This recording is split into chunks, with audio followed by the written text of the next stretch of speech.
안녕하십니까. 세무사 이봉구의 세무조사 5분 특강입니다. 오늘은 부동산 기부 체납에 대해서 말씀드리도록 하겠습니다. 여러분, 부동산 기부 체납에 대해서 많이 들어보셨습니까? 이 기부 체납 무슨 뜻일까요? 이 부동산 기부 체납이라는 것은 타인의 토지에다가 건물을 져서 약정 기간 동안 건물을 잘 사용하다가 약정 기간이 끝나면 그 건물을 토지 소유주에게 무상으로 양도하는 것을 기부 체납이라고 한다는 것이죠. 예를 들어서 설명하는 것이 빠른 이해에 도움이 되시겠죠? 예를 들어 보겠습니다. A 사장님 사례인데요. 이 A 사장님은 음식점 업계에서는 아주 내노라하는 아주 실력가입니다. 음식점 업계에서 아주 돈을 많이 버신 분인데요. 이분이 아주 그린벨트에 전망이 좋은 아주 그냥 탐을 내는 그 토지를 발견하고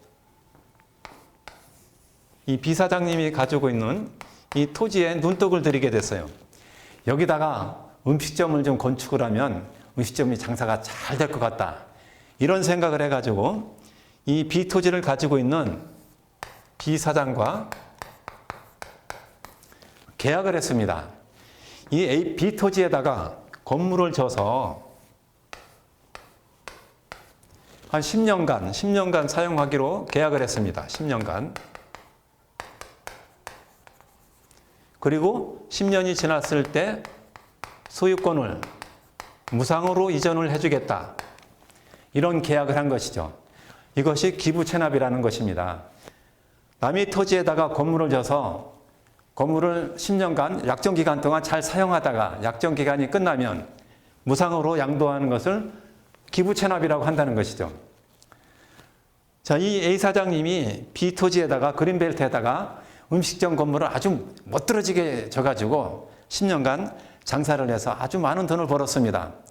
이제 약정 기간이 끝났으니까 B 사장한테 이 소유권을 넘겨줘야 되겠죠. 자, 그래서 이 B 사장님은 약속대로 이 소유권을 넘겨받았어요. 자, 이 넘겨받았을 때 이 B 사장님은 세금 신고를 어떻게 해야 될까요? 양도세 신고를 해야 되나요? 증여세 신고를 해야 되나요? 이 많은 사람들이 이렇게 생각하실 것 같아요. A 사장한테 공짜로 이 건물을 받았으니까 공짜로 받은 거에 대해서는 증여세 신고를 한다고 하더라. 그래서 아마 증여세 신고를 해야 될 것이다. 이렇게 생각을 하십니다. 틀렸을까요? 맞았을까요? 예, 답은 틀렸습니다. 이 기부 체납에 대해서 세법은 일반 상식과는 다르게 규정을 하고 있습니다. 그럼 어떻게 하라는 말이냐? 세법에서는 선급 임대료로 간주를 하고 있습니다. 그럼 세금 신고를 어떻게 해야 되느냐? 예를 들어서 이 건물 가격이 신축비가 10억이 들었다. 그러면 10년간 사용기간 10년간 나누면 1억이 나오죠. 매년 임대료 신고를 했어야 된다는 것이죠. 이 B 사장 입장에서는 매년 임대 수익을 해마다 1억씩 임대 수익 신고를 했어야 된다는 것입니다. 신고를 안 했죠. 세법의 무지로 인해서 세금 신고를 안 했다는 말입니다.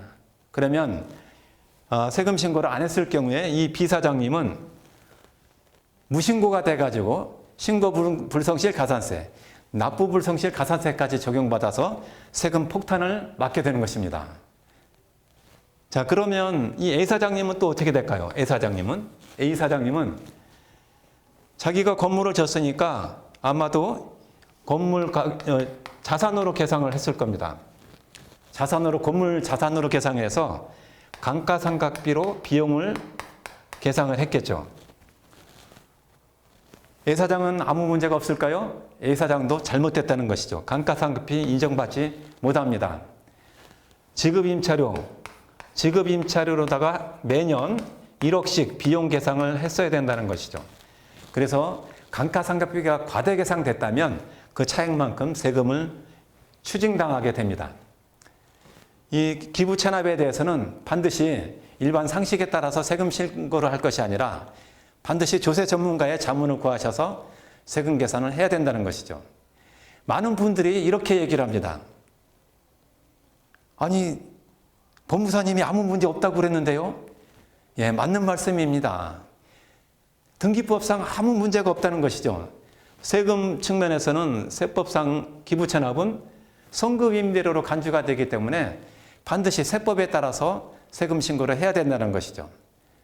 오늘은 기부체납에 대해서 말씀을 드렸습니다. 지금까지 세무사 이봉구의 세무조사 5분 특강이었습니다.